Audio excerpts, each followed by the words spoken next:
Hello. Great to have you here today. Welcome. Welcome to the Beyond English Live Fluency session. So I go live every single week. I am live on YouTube and LinkedIn. Let me know where you are watching from, or if you're watching the replay. Let me just close that off. You don't want to have a yeah, perfect. I think, let me know if you can hear me okay. Great. So nice to have you here. My name is Gemma Keeling, and I'm a linguist and English teacher, communication coach, and I have over 14 years of experience helping professionals when it comes to achieving communication clarity and confidence. So I go live every single week. And I know a few of you who said you're joining come almost every week. So I'm so grateful to you. If you're catching the replay, let me know where you are listening from. And if you're here live, say hello. It's great to have you here. I have a few people I can see on LinkedIn watching and on YouTube. So I typically go live and talk about how it's not just about learning the language. It's not just about knowing English. And I thought it would be really great to share my own experience of that very recently. So I am from the south of England. I'm from the UK, and I currently live in central Mexico. Now, recently, I've just come back this week from a trip in the United States. And if you've seen some of my posts, you might have seen that I've been away for a few days. And I also shared a little bit about my experience. Now, I am a native English speaker, and typically there is no issue with understanding American speakers or people from the United States or other countries. But when you visit a country or when you experience a different culture or different customs, no matter how much of the language you understand, there are still some surprises, or there can be times when there are some miscommunication, maybe even some significant cultural differences that might surprise you. And that is something that I experienced. Now, I talk a lot about the different varieties of language, and not just of different regional accents and different, how we use different phrases, but also it's interesting to experience the different etiquette. And that also applies to if you use English in your job and you're working with international colleagues. So if you work for a foreign company, you might experience this. And that is something that I've experienced that I'm going to share a little bit about today. And I'm also going to be sharing some particular phrases and language, and also some of the etiquette that I learned that I think would be interesting to share my own experience, and just how it was during that time, and some of the surprises from my trip. And you might have seen that I typically talk about the different British phrases or a politeness in language. So in my previous session, I also spoke about how the meaning of one phrase can be very different depending on where you are from. So in my previous live session, I mentioned how even if you, for example, read a phrase, and if someone says, yeah, it's okay. Now, depending on where you're from, the perception of okay can be different. Now, okay is a neutral word, but depending on the context, it can be either very positive or very negative. And it was very funny to experience this in real life. And one way that I experienced that was with, I was there on a work trip with people from different countries and also different places in the United States. So I visited Boston, and we had people from Texas, we had people from the south of the US, and then we also had people that were living in the north and different areas. And what was interesting was having also a British perspective and a European perspective, because when you're talking about food, and especially if you're visiting someone's house as a guest, the language you use, especially as a British person, and I also noticed that with my American friends and colleagues, they also do the same, but there were some slight differences. I'm going to share a bit about that. So for example, if you taste something new, so we had some different chili spices, it was like a chili sauce from China. And someone tried that, and they were from the United States, and said, this is interesting. And now we spoke about this in our last live session. When you say something is interesting, it can mean that it's different. But it can also mean that it's weird and you're just being polite. If someone asks you, how is the food? And you say, it's interesting. Now, in the UK, my perception is that it was really bad and they're being very polite and they didn't enjoy the food. But it was interesting to see that they genuinely meant that it was interesting. It was different. It was not something that they've tried before. So it was fun to experience that in person. And also, when it comes to visiting and just the day-to-day activities. So one example of that, and I see this a lot on social media, is how in the US, tipping is a very common practice. And I understood this before I went, but actually experiencing that was a little bit of a cultural shock, because in the United Kingdom, if you go out as a group with lots of people, lots of friends, and depending on the experience, if it's a business meal, sometimes it will be paid by one person, but typically it is shared. You will pay for what you have paid for. So what you eat is what you will pay for. Now that was the same in the United States. There wasn't any real difference there. But what is different is the expectation of the restaurant.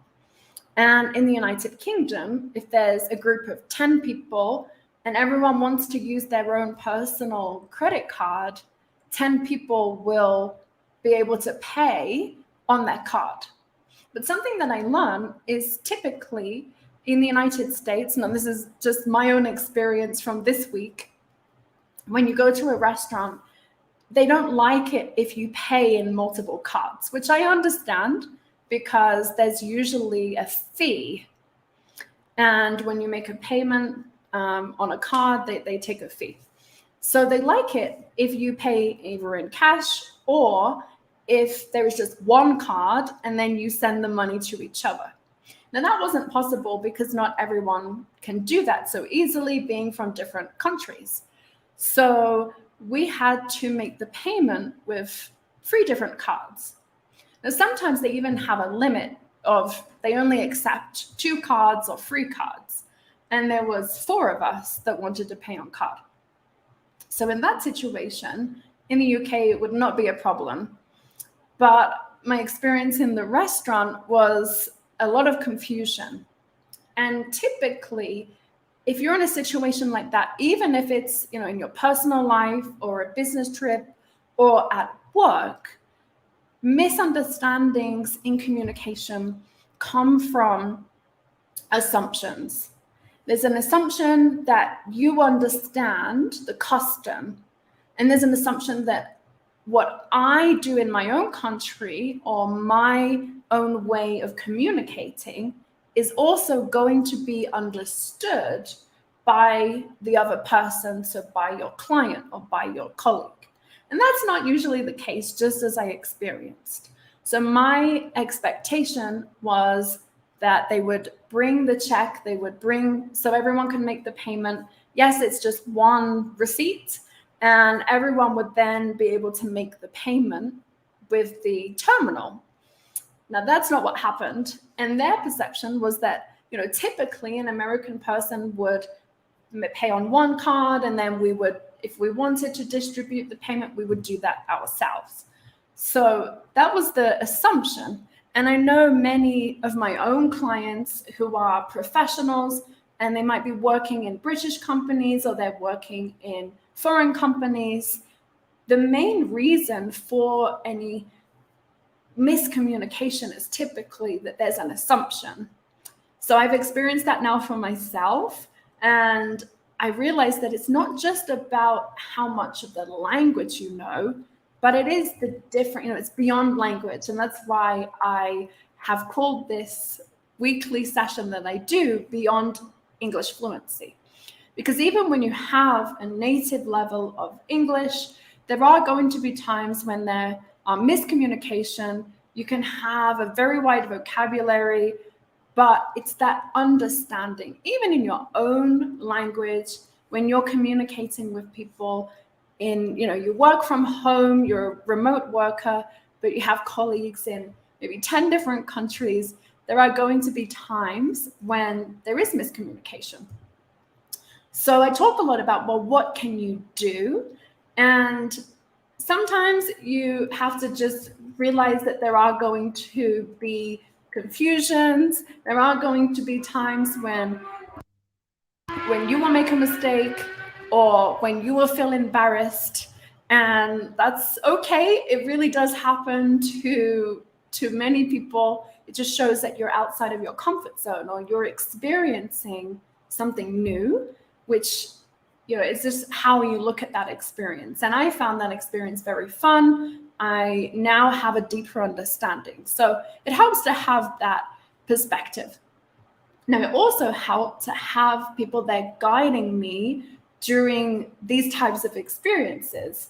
And no matter how much I read about the customs in the United States, I knew that it was important to tip. I knew that it was a very common practice, and it's typically 15, 20, 25%. And I've also learned how it can differ depending on the region of where you are, the different state.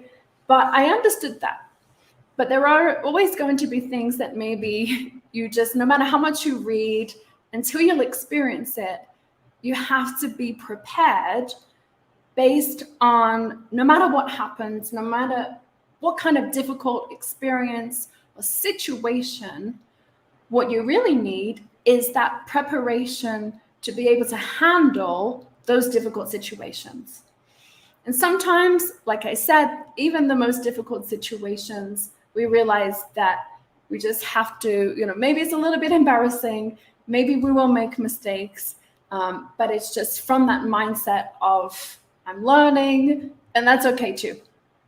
But I also want to share some interesting things about language and some of the differences of British English and American English that I personally experienced.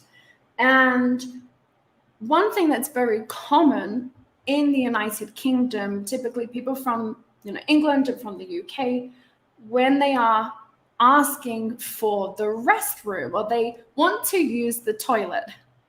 Now, in the UK, it would be perfectly acceptable to say, excuse me, where is the toilet? Or where can I find the toilet? Now, in the United States, when you ask that, you might get some interesting faces because the way that they ask that would be very different. Now, they understand what you mean, but it just sounds a little bit rude to them. And one thing I learned is you might ask it in quite an indirect way, and there are a few ways to do that. So you might ask, where is the ladies' room? Or where is the restroom? Or you might ask, where can I wash my hands? Now, in the UK, that is a big difference. So I learned of how you might ask to, if you want to go to the restroom, how you ask that in the UK is very different. And especially when you're asking a stranger, if you're asking a good friend. But even then, there is some key differences there. And what's interesting is how our language connects to my own personal or cultural understanding. So I like to adapt to a country. I don't want to, say something rude or sound like I'm foreign, so I like to adapt to the country as much as possible. And that's interesting because our language is also a part of our identity. And what's interesting is how, when it comes to our accent in English, because our accent of how we speak also tells a story. And depending on who I spoke to, when I spoke to some of my friends from the UK, my accent will slightly change. I don't know if you've ever experienced that, but that is something I've also experienced. And it's so interesting to experience the different language and variety of English. So some other ones are also different phrases. Now, some of the phrases that I wanted to share with you, some of them are my own favorite British expressions and words. And one of my most favorite is faff. Faff. Now, faff, if something is a faff, it means that it's unnecessarily difficult, or it's such a faff it's an inconvenience. And that's something that I heard a lot with my British friends, and it's not commonly used in the United States, is to make a fuss, typically over nothing. So the time when we were at the restaurant, it was a faff because there was a lot of fuss. It was unnecessary. So that's one of my favorite British expressions, is if something is a faff. You might say, stop faffing, and you're maybe taking too much time to do something that could be a lot of effort, or you're causing a little bit of a problem. So that's one phrase. I would love to know, if you're watching live, what is one of your favorite expressions in English? Let me know what is one of your favorite expressions. That is one of my favorite British expressions, and that is faff.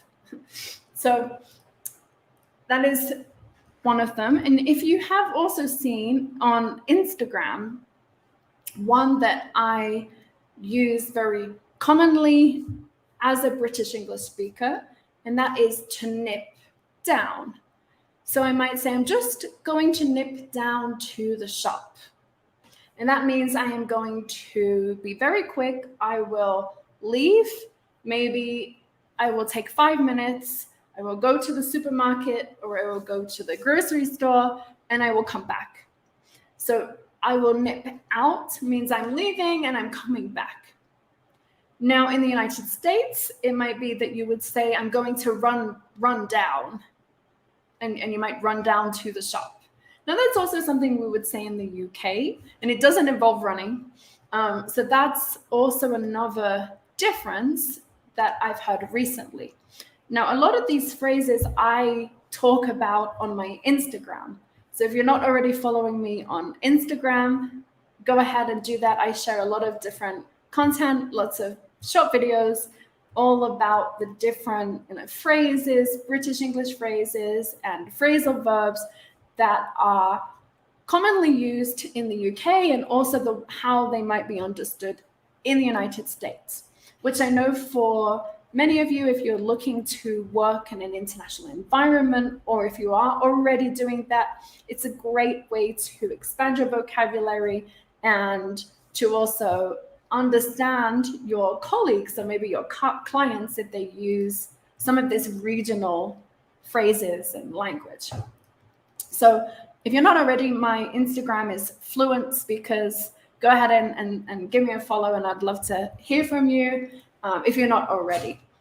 So another one that I also wanted to share was one that I shared recently, is one that has multiple meanings, and that is to kick off. Now, to kick off, if I said, let's kick off today's meeting. Now, if you are working in tech, to kick off, you might hear that in the context of, we're going to have a kickoff session. Maybe just before starting a project, you will hear this phrasal verb be used. It's also a noun. It can be used as a noun, a kickoff session. Or let's kick off today's session. And it means to start or to initiate something. So that's typically how it's understood. Generally, that's also the same for the UK and also the same for the US and other varieties of English. That's how it would be understood. Now, if I was to say, I can give you another sentence. If I say the project will kick off tomorrow, that means the project will start tomorrow. But if I said they kicked off during the meeting or during the project they kicked off. Now the meaning here is very different, especially when you're as a British English speaker. So to kick off means it has a negative meaning. And typically it means that the people in the meeting are starting an argument or that there is a fight, which is a very different meaning than starting a project. So that's just one example of some of the differences, and it could be used in the same context. So if I said, today we are going to kick off the project, it will mean to start a project. But if I say they kicked off during the project, the meaning is very different. In that case, the meaning is that they started to argue or there was a fight, which has a slightly different meaning. And depending on, if you do make a very small mistake in your grammar, which can happen, it means a very different thing. And that can be understood in a very different way. So while you might understand the meaning of one phrase or one phrasal verb, it can have multiple different meanings. And it's not just about learning the meaning of words and phrases, but also the contextual differences.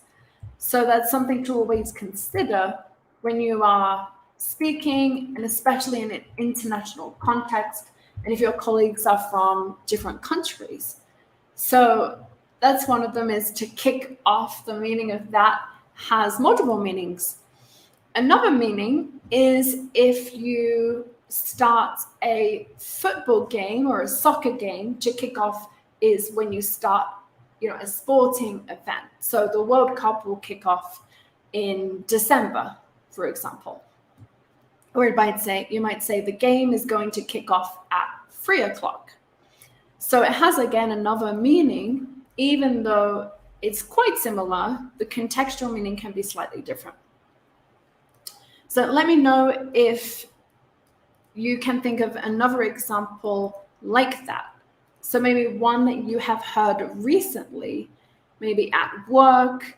If you have any questions of, wait, what does this one mean? Feel free to ask. I'm here to help you. But I'm just sharing some of my own experiences from the last week and some of the language that I heard that I think will be potentially helpful for you if you're working in an international context, and just my own experience of that. So, and as I've spoken about in previous live sessions, no matter, in the situation, if you're speaking with friends or if you're speaking with colleagues, the language that we use or how it's perceived can be very different. So I think I will pause it here. Let me know if you have any questions. So I do go live every single week. I unfortunately wasn't live last week because I was traveling, as I mentioned, but I will be going live again next Thursday. And if there is anything specific you would like me to discuss, any phrases or any particular challenges that you have experienced, feel free to reach out and see, I might have some different resources for you that I can share. But if you don't know, I actually support design and tech professionals. And I typically help design and tech professionals to transform their English speaking fluency and their communication confidence at work.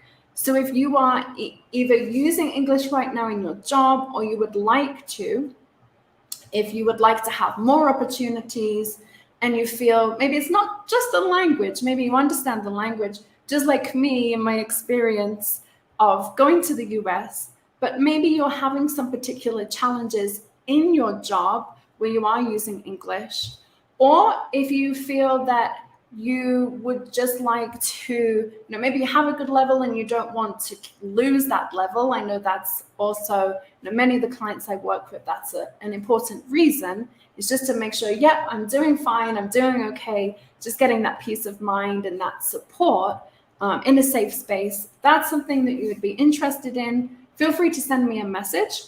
I do have a couple of spaces. I have 3 spaces left for my group coaching program. And my group coaching program is specifically for design and tech professionals. And we will be beginning the group sessions in October. So I have just 3 spaces left. And it will be the last time that I offer the group program in 2023. So if you are thinking, I've enjoyed your sessions, or I understand you, and I feel that I have some challenges when it comes to English speaking or communication at work, then feel free to send me a message and we can see if potentially it's a good option for you. If not, I have some different resources that you might find also very helpful. So if you do want to hear about that, send me a message. I love hearing from you. And I hope you've enjoyed today's session. If you're watching the replay, thank you so much. Let me know where you have been watching from, where you are. As I said, that I am from the south of England, but I'm currently in central Mexico.